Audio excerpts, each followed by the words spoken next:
네. 정진석 증인께 몇 가지 좀 여쭤보겠습니다. 국회 비상계엄 해제 의결 후에 한덕수 총리와 통화하셨죠?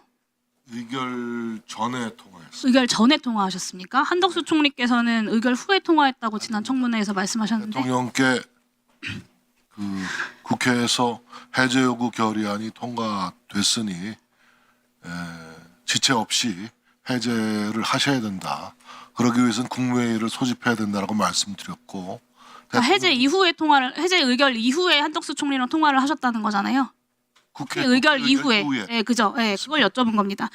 그 한 총리 말씀대로 빨리 종료를 시키자. 그리고 좀 전에도 말씀하셨지만 즉각 용산 대통령실에 모여서 대통령에게 건의를 하자. 이런 이야기를 하신 거라고 증언을 하셨고 실제로 빠르게 움직여야 하니 좀 다른 이야기들도 하셨을 것 같은데 추가로 더 이야기 나누신 게 있으십니까?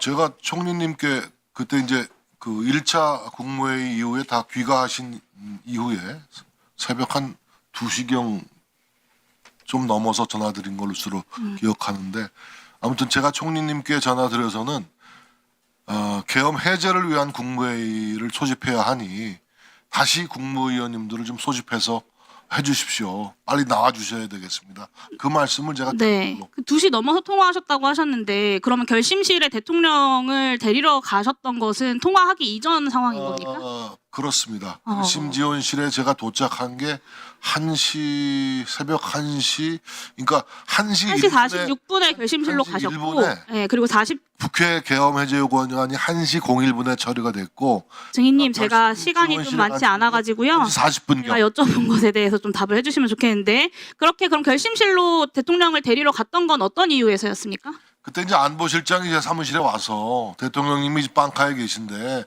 모시고 오는 것이 좋겠습니다 해서 안보실장과 함께 뭐 직접적으로 해제를 국무회의에서 다뤄야 한다라는 건의하기 위해서 가셨다는 거죠. 네.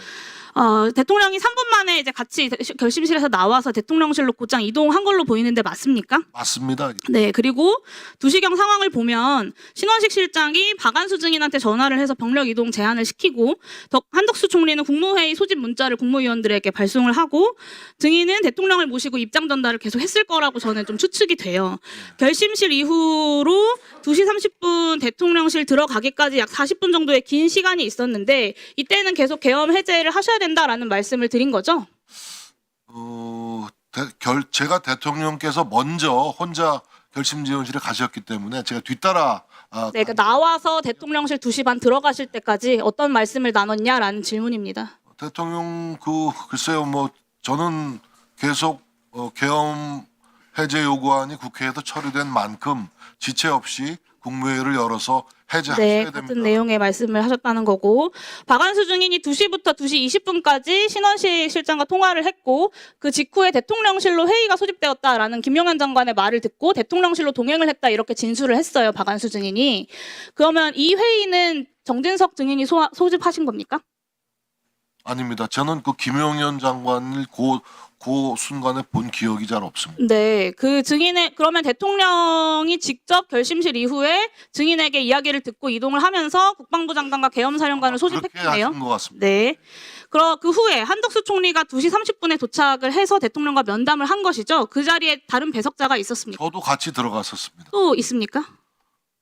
저하고 총리님 모시고 제가 같이 들어가서 또 총리님께서 간곡하게 계엄 해제 바로 하셔야 된다라고 진언을 드렸고 제가 옆에서 지켜서 같은 취지로 말씀드립니다. 네, 마무리를 해보면 증인의 이야기를 종합을 해보면 한덕수, 정진석, 신원식은 4일 1시 3분 비상계엄 해제 국회 의결 이후에는 계엄 해제를 대통령에게 요구를 했고 이것을 위해서 계속 움직였다라는 것이고 반면에 윤석열, 김용현, 박안수 이 결심실 3인방은 1시 16분부터 2시 50분까지 결심실 회의 그리고 대통령실 도착한 시간 한덕수, 정진석과의 면담 그리고 20분 지나서 김용현, 박안수와의 회의에서 2시 50분경 병력 철수 지시를 내리기 전까지 비상계엄을 해제할 결심을 하지 않았다 이렇게 보입니다. 맞습니까?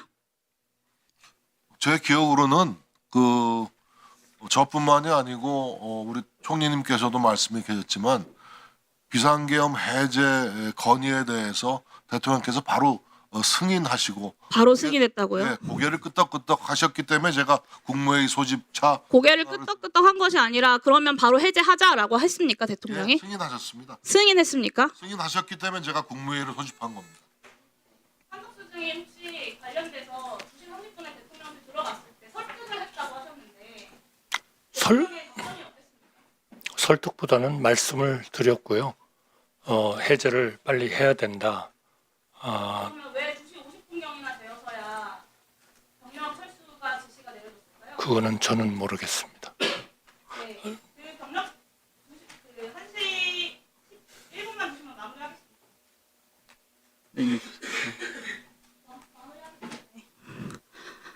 결심실 회의 그리고 대통령실 도착해서 2시 30분에 면담하고 그 이후에도 바로 승인했다고 하지만 사실은 병력 철수 지시 등이 이어지지 않았습니다. 그러니까 비상계엄 해제를 할 결심을 하지 않고 어떻게 하면 계엄 상황을 지속시켜서 국회와 선관위를 침탈할 수 있나라는 고민을 하고 있었다고 국회에서는 계속 2차 계엄 시도에 대해서 조사할 수밖에 없는 것입니다.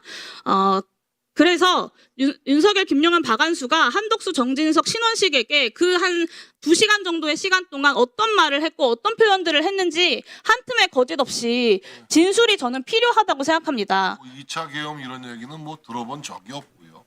예. 그리고 제가 기억하는 것은 오롯이 그 계엄 해제를 지체 없이 하셔야 된다라는 건의에 대해서 대통령께서 승인하신 점, 그 점이 또렷하게 제가 그렇게 하자라고 했습니까, 대통령께서? 그렇게 고개 끄덕. 그래서 제가 총리께 전화를 드렸던 겁니다. 그냥 이동하자라는 말이 고개를 끄덕인 것이 아니라 그렇게 해야겠죠. 그렇게 해야겠죠라고 말씀하셔서 제가 나와서 바로 총리께 그 2시 넘어서 전화를 드렸던 겁니다. 결심실 이후에 이후에 그래서 전화를 드렸다. 그렇습니다. 예. 예. 네, 납득하기는 어렵습니다만 조금 이따 다시 하겠습니다. 네. 자, 윤건영 의원님.